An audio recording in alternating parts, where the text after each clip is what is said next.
यानी कि बांग्लादेश के आज भी 9वीं और 10वीं कक्षा में जो इतिहास में जो पढ़ाया जाता है उसमें भारत की भी कहानी बताई जाती है, और भारत को लेकर जो है ना कि बहुत अच्छा से बताया जाता है कि 1971 में बांग्लादेश का निर्माण जो हुआ, बांग्लादेश जो बना है, पूर्वी पाकिस्तान से वो जो बांग्लादेश बना, उसमें सबसे बड़ा किसी का हाथ है तो भारत का हाथ था। अब बात को एकदम क्लियर से हम लोग समझते हैं कि आपका क्लास 10 में जो इतिहास का जो बुक है उसका जो पहला चैप्टर है वो आपको बताता है कि यूरोप में राष्ट्रवाद का उदय कैसे हुआ था। उसमें जो है कि आप ये देखेंगे उस पहला चैप्टर में कि फ्रांस की क्रांति होती है, और जो फ्रांस की क्रांति होती है वो कब होती है?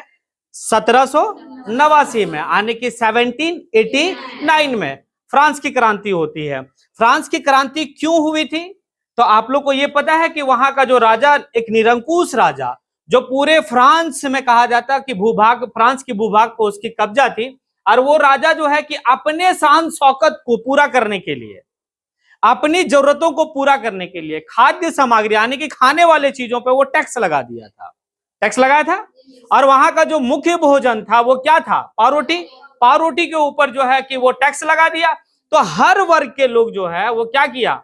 उस राजा के खिलाफ में आंदोलन किया, क्रांति किया, और अंततः ऐसा होता है कि उस राजा को जो है कि अपना देश छोड़ के भागना पड़ता है और अपनी जान भी गंवाना पड़ता है। ये आप लोग को मतलब बताया गया। अभी एकदम तत्काल के रिसेंटली वाली बात करेंगे। देखो, एक बार अमेरिका और चाइना के जो है कि दो बड़े नेता आपस में मिले थे। मिलने के बाद एक सवाल किए थे, और सवाल पूछा था कि आपका क्या विचार है यानी कि फ्रांस की क्रांति को लेकर, फ्रेंच रेवोल्यूशन को लेकर आपका क्या विचार है? तो वो दोनों जो नेता जो मिला था, कहां का नेता? चाइना का और अमेरिका का। वो कहता है कि इसके ऊपर अभी बात करना जल्दीबाजी होगी, क्योंकि इसका इतिहास जो है कभी ना कभी आएगा, और क्या सही हुआ था ये क्रांति या फिर गलत हुआ था ये क्रांति, ये वक्त बताएगा। तो हमारे देश के पड़ोसी मुल्क है बांग्लादेश। बांग्लादेश का जो प्रधानमंत्री वो शेख हसीना थी, और आप लोगों को पता होगा कि महज आज से 2 दिन पहले जो है कि शेख हसीना को अपना देश छोड़ के और भागना पड़ा है। मालूम है आप लोग को क्यों भागना पड़ा और कहां वो भागी? हम लोग सब बात करेंगे। आखिर एक प्रधानमंत्री को अपना देश छोड़ के भाग जाना पड़ा, तो भागना कैसे पड़ा? भाई वो एक क्रांति था। क्या था? क्रांति था। तो थोड़ा सा हम लोग फ्लैशबैक में चलते हैं, पीछे चलते हैं। बांग्लादेश की थोड़ी सी अगर हम हिस्ट्री को अगर खंगालते हैं तो बांग्लादेश बना कब है? बांग्लादेश बना है 1971 में। कब बना? 1971 में बांग्लादेश का। लेकिन उससे पहले वो क्या था? तो बांग्लादेश 1971 से पहले वो पूर्वी पाकिस्तान था। 1947 में भारत का 2 हिस्सा हुआ, एक पाकिस्तान और दूसरा हिंदुस्तान। तो हम हिंदुस्तान ही थे, पाकिस्तान हमसे जो है कि अलग हो गया। पाकिस्तान जो है कि दो मतलब क्या था कि पाकिस्तान 2 मतलब भाग में बट गया था। एक आप देखेंगे अगर इंडिया का नक्शा को आप देखेंगे तो एक तरफ बांग्लादेश मतलब एक तरफ पूर्वी पाकिस्तान है और एक तरफ पाकिस्तान है। मतलब उसको डिस्टेंस बात समझना, यहां से लेकर यहां तक बीच में कौन आ रहा है? इंडिया आ जा रहा। अगर आप नक्शा को देखेंगे बेहतर तरीके से तो अब ऐसा है ना कि पश्चिमी पाकिस्तान में, यानी कि ये पाकिस्तान में, पश्चिमी पाकिस्तान में वहां जो भाषा बोली जाती थी वो उर्दू बोली जाती थी, और पूर्वी पाकिस्तान में जो भाषा बोली जाती थी वो क्या बोली? बंगाली। बात आ रहा समझ में? अब ये दोनों में जो है ना कॉम्बिनेशन नहीं बैठ पा रहा था, यहां के लोगों का और यहां के लोगों का, और ये सारा रिमोट से चलता था, आने की पूर्वी पाकिस्तान पश्चिमी पाकिस्तान के रिमोट से चलता था। बात आ रहा समझ में? अब ऐसे को लेकर जो है कि इन लोग अपना एक आंदोलन, तो 1970 बांग्लादेश में काफी लोग जो है कि वहां पे क्या होते हैं अपने जान गंवा बैठे। तो ये जो है पश्चिमी पाकिस्तान पूर्वी पाकिस्तान को ज्यादा मदद नहीं करता। तो बोला भाई फिर रहने से क्या फायदा? एक देश हम लोग हैं, और ये वाला जो पश्चिमी पाकिस्तान है वो पूर्वी पाकिस्तान को जो है कि मदद नहीं कर रहा। फिर ऐसा में समझ में नहीं आ रहा। तो वहां से स्टार्ट होता है एक रेवोल्यूशन, वहां से क्रांति स्टार्ट होता है, एक आंदोलन स्टार्ट होता है। क्या? कि बांग्लादेश की आजादी की। और उस बांग्लादेश की आजादी में भारत का बहुत बड़ा हाथ था। यानी कि बांग्लादेश के आज भी 9वीं और 10वीं कक्षा में जो इतिहास में जो पढ़ाया जाता है उसमें भारत की भी कहानी बताई जाती है। और भारत को लेकर जो है ना कि बहुत अच्छा से बताया जाता है कि 1971 में, बात समझना, 1971 में बांग्लादेश का निर्माण जो हुआ, बांग्लादेश जो बना है, पूर्वी पाकिस्तान से वो जो बांग्लादेश बना, उसमें सबसे बड़ा किसी का हाथ है तो भारत का हाथ था। और उसी को लेकर भारत और बांग्लादेश से दोस्ताना संबंध रहा। बांग्लादेश को बनने में सबसे ज्यादा कोई अगर भूमिका निभाया तो वो कौन था? भारत था। क्लियर जी? और उस समय तत्कालीन जो है कि उस समय का जो प्रधानमंत्री थी वो कांग्रेस की प्रधानमंत्री थी, इंदिरा गांधी। इंदिरा गांधी इसीलिए कहा जाता है कि पाकिस्तान का 2 टुकड़ा करने वाली इंदिरा गांधी थी। कर दी ना 2 टुकड़ा। पश्चिम पाकिस्तान को यही रहने दी और जो पूर्वी पाकिस्तान था उसको एक अलग देश बना दिया और वो देश का नाम क्या बना? बांग्लादेश। तो 1971 में, बात समझना, ये सारी कहानी आपको जो बता रहे हैं वो क्यों भागी शेख हसीना, वहां की प्रधानमंत्री थी, कहां की? बांग्लादेश की।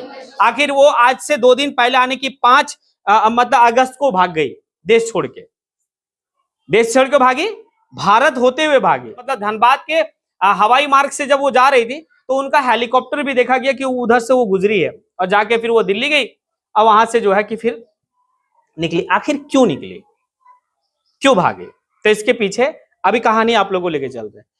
1971 में देश आजाद, कौन देश बन गया? एगो देश पूर्वी पाकिस्तान से कौन सा देश बन गया? बांग्लादेश बन गया। अब जब बांग्लादेश बन गया तो उसमें जितने भी लोग लड़े थे स्वतंत्रता संग्राम में, वहां पर जो भी फ्रीडम फाइटर थे, कहां के? बांग्लादेश के। देखो एक बात तो तय है कि कुछ लोग पॉजिटिव वे में सोचते हैं और कुछ लोग नेगेटिव वे में सोचते हैं। अब 90% लोग बंगाली यहां बोलते थे, अब कुछ जो है कि उर्दू बोलने वाले लोग थे। तो कुछ जो है कि बांग्लादेश के कुछ लोग जो है वो क्या चाहते थे कि भाई कि हम लोग जो है कि क्या है कि भाई पाकिस्तान के साथ ही रहे, बांग्लादेश अलग देश ना बने। तो वैसे लोगों को राजाकार कहा गया, गद्दार कहा गया बांग्लादेश में। और जो 1971 की लड़ाई में जो बांग्लादेश के लोग जो वासी थे, जो लड़े थे, उनको फ्रीडम फाइटर कहा गया। हमारे भारत में भी इस तरह का होता। कुछ लोगों का कहना था नहीं अंग्रेज लोग ठीक है, अंग्रेजी लोग को चलाने दो। कुछ लोगों का कहना था नहीं, देश पूर्ण आने के आजाद होनी चाहिए, पूर्ण स्वतंत्रता होनी चाहिए। हुआ था ना जी। अब आगे क्या होता है कि जब आने के कॉन्स्टिट्यूशन बनता है, संविधान बनता है बांग्लादेश का, तो उसमें कहा जाता है कि जो भी फ्रीडम फाइटर हैं उनको यहां की यानी कि बांग्लादेश की नौकरी में 30% आरक्षण दिया जाएगा। कितना परसेंट? 30%। किनको? किसका? कहां का फ्रीडम फाइटर? बांग्लादेश आजाद कब हुआ? 1971 में। ठीक है जी, बात आ रहा समझ में? बोला फ्रीडम फाइटर को 30% आरक्षण दिया जाएगा। सब बोला अच्छी बात है। चलो, मेन कहानी आरक्षण का है। ठीक है, बात आ रहा समझ में? और ये जो आज आप लोग को बताया जा रहा कि जो बांग्लादेश से शेख हसीना भाग गई, उसमें स्टूडेंट का बहुत बड़ा हाथ था। और वो 3 स्टूडेंट इस रेवोल्यूशन को स्टार्ट करता, क्रांति को स्टार्ट करता, और देश का प्रधानमंत्री को भागना पड़ जाता देश छोड़ के, सरकार ही गिरा दिया। ये पावर होता है क्रांति में और स्टूडेंटों में। अगर स्टूडेंट चाह ले तो देश का तख्ता पलट कर देगा। और वो देखने को मिला कहां? बांग्लादेश में। 30% आरक्षण फ्रीडम फाइटर को दिया जाएगा। बात आ रहा समझ में? अब यहाँ पे होता क्या कि कॉन्स्टिट्यूशन में सिर्फ ये कहा गया था, बांग्लादेश का कॉन्स्टिट्यूशन में, कि 30% आरक्षण जो है वो फ्रीडम फाइटर को दिया जाएगा। लेकिन अब शेख हसीना जो है, बात समझना, वो पिछले कई वर्षों से वहां की प्रधानमंत्री है। कई वर्षों से, मतलब 15-20 साल से वो प्रधानमंत्री है। अब होता क्या है कि अब इसको जो है कि संविधान में एक संशोधन करके इस बात को कह दिया गया बांग्लादेश में कि भाई फ्रीडम फाइटर के जो आने वाले पीढ़ी हैं और जो उनका आने की क्या है वंशज है, उनको भी 30% आरक्षण दिया जाएगा।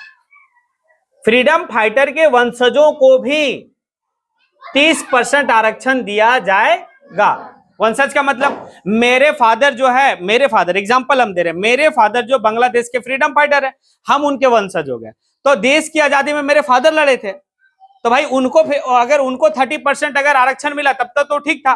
लेकिन हमको कौन खुशी में आरक्षण दे रहा है? इस बात को लेकर जो है कि वहां के लोग, बांग्लादेश के लोग, अपना प्रधानमंत्री के खिलाफ मोर्चा खोलना स्टार्ट कर दिया। और यहां पर यह है कि अच्छा एक बात बताओ कौन ये मतलब सर्टिफाइड करेगा कि भाई कि ये फ्रीडम फाइटर के वंशज में से है? कौन करेगा? कोई तो करेगा। तो करेगा कौन? वहां की सरकार।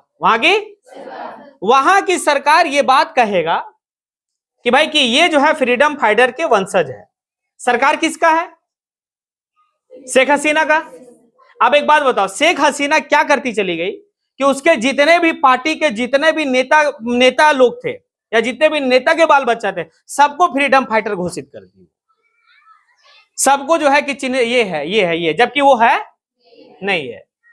अब इस बात को लेकर वहां का जनता बोला कि ये जो 30% का आरक्षण जो फ्रीडम फाइटर के वंशजों को देने के बाद है, इसको खत्म कर देना है। फ्रीडम फाइटर लोग का वंशज लोग को जो 30% आरक्षण देने की बात जो कही जा रही थी, उसको खत्म करने का एक जो है कि काम स्टार्ट होता है। और ये एक कॉलेज से स्टार्ट होता है। कुछ छात्र जो है मिलकर इस आंदोलन को करते हैं और पूरा देश में आंदोलन चलता है, और देश में आंदोलन चलता है, और अंततः जो है कि शेख हसीना को अपना जो है कि मुल्क छोड़ के दूसरा मुल्क भागना पड़ा, और वहां का तख्ता पलट हो गया। जिस तरह से आप लोग को एक बार बताए थे और आप लोग को पढ़ाया गया था क्लास 9 में कि पाकिस्तान में भी जो है कि तख्ता पलट हुआ था। किसका?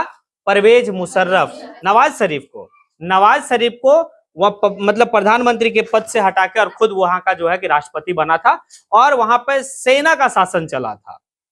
तख्ता पलट वहां भी हुआ था। तख्ता पलट आज हमारे बगल के पड़ोसी मुल्क बांग्लादेश में भी हुआ, और सिर्फ इसलिए हुआ कि भाई कि आप जो है कि आरक्षण को समाप्त कर दीजिए। जो 30% आरक्षण आप जो है कि किसको दे रहे थे? फ्रीडम फाइटर के वंशजों को, उसको समाप्त कर दीजिए। नहीं चाहिए, क्योंकि यहां पर जो 30% जो वंशज लोग को दिया जा रहा था, वो चिन्हित कौन कर रहा था?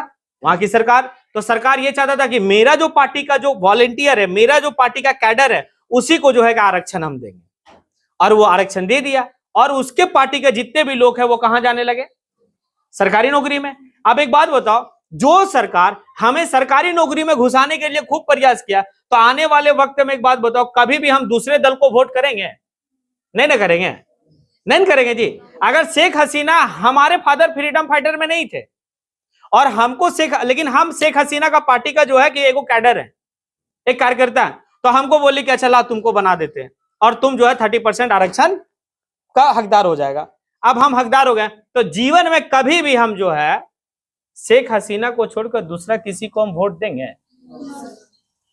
एक बात बताओ, शेख हसीना धीरे धीरे वो क्या है, एक तानाशाही का रूप मतलब बनते चली गए, क्योंकि उसको ये बात अब लगने लगा कि हमें कोई हरा नहीं सकता है। और जब सत्ता पे बैठे लोगों को जब ये बात अगर एहसास होने लगे कि हमको कोई नहीं हरा सकता, तो समझना कि वो जो सत्ता पे बैठा जो शासक है, वो तानाशाही की ओर जाने लगा है। और जब तानाशाही की ओर जाने लगेगा, तो एक बात तय है कि इस लोकतांत्रिक व्यवस्था में लोग के पास एक बहुत बड़ा अधिकार है, वो है क्रांति का अधिकार। और क्रांति ऐसा होता है कि सत्ता पे बैठे शासन करने वाला को तख्ता पलट दिया जाता है, और उसको अपनी जान बचाने के लिए अपना मुल्क छोड़ना पड़ता है। आज आप लोग को एक बात बता रहे हैं कि शेख हसीना जब अपना मुल्क को छोड़कर गई, तो प्रधानमंत्री का हाउस समझो कि कितना बड़ा घर होगा उसका, होगा ना। मतलब आज के समय में एक बात देखा गया सोशल मीडिया में कि एक आदमी जो है कितना बड़ा बक्सा लेके माथा में भाग रहा था। सब उससे पूछा की आछे रे दादा, तो बोला साड़ी है। एक बात बताओ, वो साड़ी लूट के लेके जा रहा था। वो किसका? एक प्रधानमंत्री का। तो प्रधानमंत्री का साड़ी जो पहनते थे वो लूट के लेके, मतलब उसके घर का हर एक चीज लेके चला गया लोग। कल तक शासन कर रही थी, आज उसका घर का एक एक कील कबाड़ दिया लोग। तो लोकतंत्र में जनता से बड़ा कोई नहीं है। ये बात बांग्लादेश का जनता बताया। दूसरा कि इससे पहले ही कुछ माह पहले की बात है कि श्रीलंका में भी इसी तरह का घटना हुआ था। श्रीलंका में भी वहां का जो है कि प्रधानमंत्री को देश छोड़ के भागना पड़ा। लेकिन आंदोलनकारी में थोड़ा सा होता है कि आज जो है कि आगजनी किया गया, बहुत चीज तोड़ दिया गया, जला दिया गया, नुकसान तो खैर देश का ही हुआ। ये भी एक सवाल बनता है। लेकिन बांग्लादेश का एक चीज है कि उसको एहसास है, बांग्लादेश को एहसास है कि आज हम जो बांग्लादेश बने हैं वो भारत का देन है। इसीलिए आज अपना वो 9 और 10 का जो है कि इतिहास जो पढ़ाता है, उस इतिहास में भारत का जिक्र करता है और भारत में किस तरह का जो है कि हमें साथ दिया है 1971 का युद्ध में, किस तरह से जो है कि पाकिस्तान को सबक सिखाया है। और फिर जो है कि वहां का जो टेम्पोररी सरकार था वो कहता है कि अब अपना जो है कि आप सेना को वापस ले जाए, तो फिर हमारे देश के प्रधानमंत्री अपना सेना को वापस लेके चला गया। आज हमारे देश में क्या है कि पैनी नजर बना के रखा हुआ हमारी देश की गवर्नमेंट, कहां? बगल के पड़ोसी देश में देख रहा है कि उसकी क्या बात चल रही है, नहीं चल रही है, क्योंकि अभी वहां का तख्ता पलट है। अब सरकार कैसी बनेगी? हमारा और शेख हसीना का संबंध बहुत अच्छा था, भारत और शेख हसीना का संबंध बहुत अच्छा था, लेकिन अभी जो अब आने वाला जो वहां का सरकार बनेगा उसके साथ हमारा क्या संबंध रहेगा? और ये मेरा पड़ोसी मुल्क है, तो पड़ोसी मुल्क में हमेशा नजर बना के रखना होता है।